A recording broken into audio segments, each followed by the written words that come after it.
It was the best of times and the worst of times, wasn't it? A tale of two premiers last week, Gladys Berejiklian and Daniel Andrews. Should they stay or should they go? What a turn of events. Here's the thing. The most important quality for any leader, any premier, prime minister or minister is competence.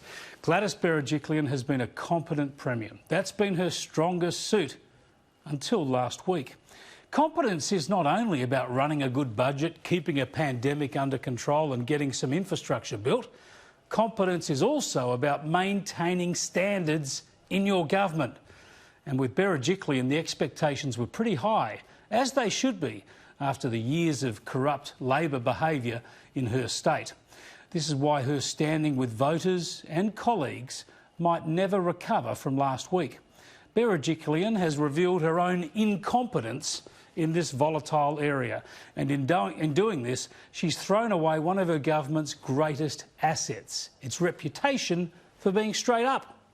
Now, there's no evidence that Berejiklian was involved in anything corrupt or even was aware of anything corrupt.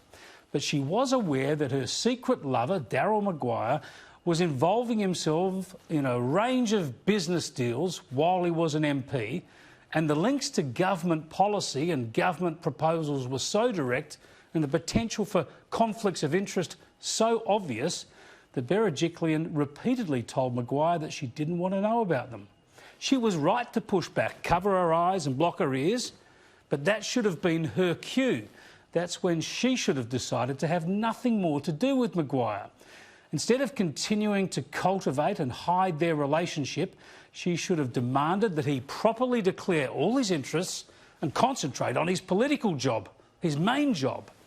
Yet not only did Berejiklian fail to do that, eventually, when he was subjected to corruption investigations himself, and she rightly forced him to resign, the Premier continued her relationship with this man.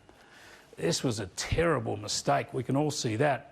Sure, it involves the overlap of the personal and the official, but that's life for politicians.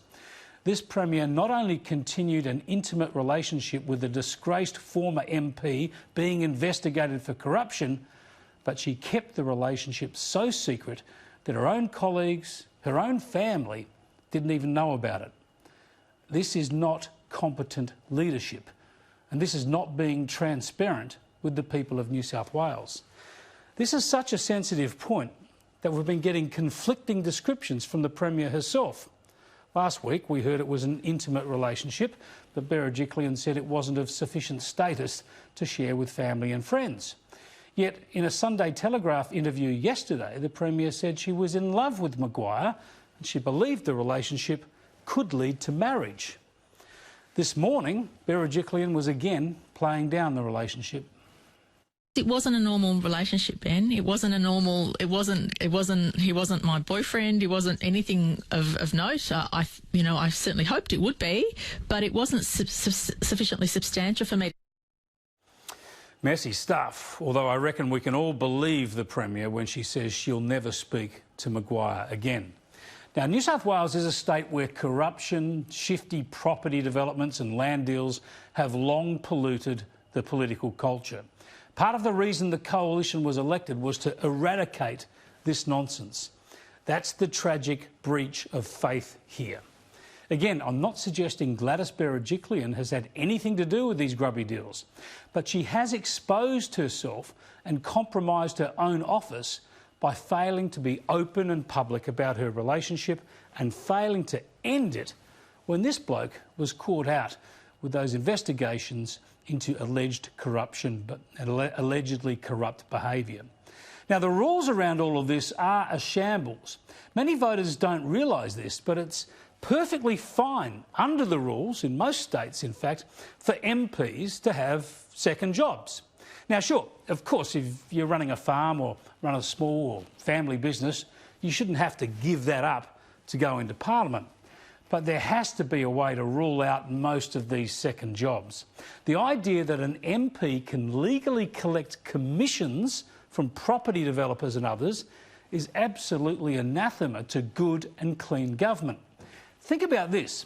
There's been so much trouble with corruption in New South Wales before that it is now illegal, and has been for some years, for property developers to make political donations. That's the law. No donations from property developers to political parties. But it is legal for those same property developers to pay sales commissions or any kind of commissions to politicians who are advising them as a second job.